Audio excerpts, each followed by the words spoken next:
Sa mga naghahanap na iba't ibang klaseng ulam na hindi lasang karinderya pero abot kaya ng bulsa, meron akong tuturo sa inyo. Ayun mga ate Twe, nandito tayo sa Dakila, Malolos, Bulacan. Puntahan natin tong tindahan ng ulam. Kilala yung tindahan ng ulam na to dito and maraming dumadayo sa kanila. Dati nagsimula lang sila sa 10 putahe. Ngayon, mahigit 20 putahe na. Hello, good morning po Ate Maylene. Hello po. Ano po mga available natin ngayon ate?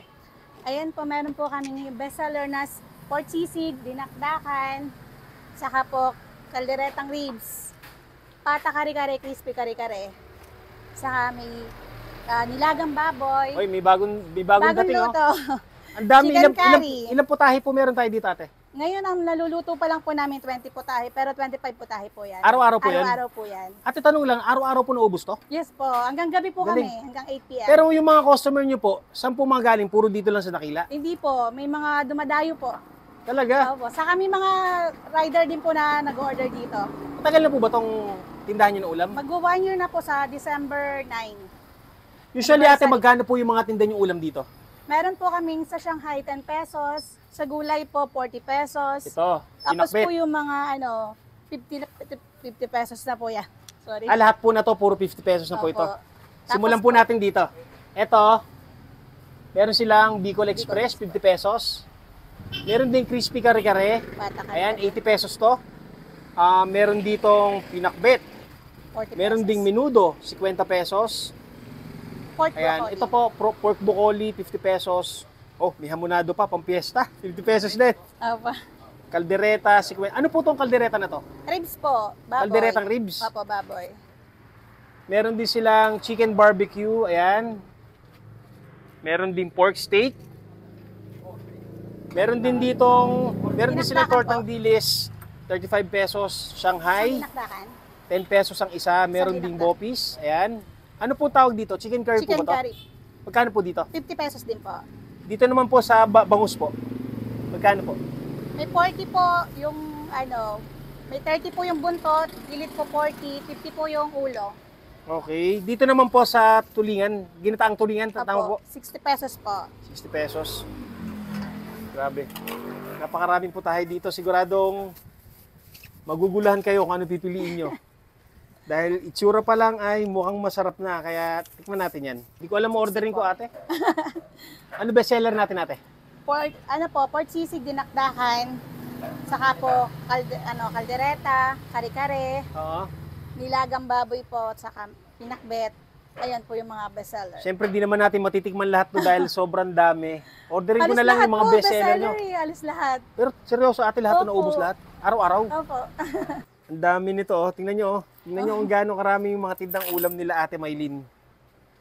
Siguradong marami kayong pamimilian dito. And ilan po yung mga tauhan nyo dito, ate? Bali Nagluluto. 5 po. Dami, no? Mga taga-Dakila din po yon. Opo. Dito lang din po. Sige po, pa-order ako ate nung mga bestseller natin dyan. Sige po. And titikiman po natin. Okay po. Ito na yung mga in-order natin mga bestseller dito kay Ate Maylene Karinderya. Dito lang yan sa Dakila, Malolos, Bulacan. Ito nga palang karinderya nila ay open simula 5 a.m. to 8 p.m. Araw-araw, wala silang day off. Dati nagsimula lang sila sa 10 putahe, pero ngayon ay mahigit 20 dishes na lutong ulam ang pwede nyo mga pamilian dito. Subukan nga natin yung kanilang inihaw na tulingan, kaldereta, crispy kare-kare. Meron din sila ditong pinakbet, sisig, dinakdakan, Shanghai rolls, nilaga, at chicken barbecue. Nagre-range lang yung mga ulam nila rito from 10 pesos to 80 pesos at open sila simula 5 a.m. agahan hanggang 8 p.m. hapunan at open sila araw-araw. Game, tikman na natin tong mga in-order natin. Natikman ko lahat ng mga in-order ko at masasabi kong hindi nila tinipid ang mga Ricardo sa pagluluto. Kapag kasi karinderya ang unang naisip natin ay mga lutong paninda, pero itong sa kanila bukod sa mura ay pasado naman para sa akin ng lasa. Pero sa lahat ng mga in-order ko, ang nag-stand out talaga sa akin ay yung kanilang sisig at dinakdakan. Ito naman yung kanilang sisig. Ito yung sisig nila, oh.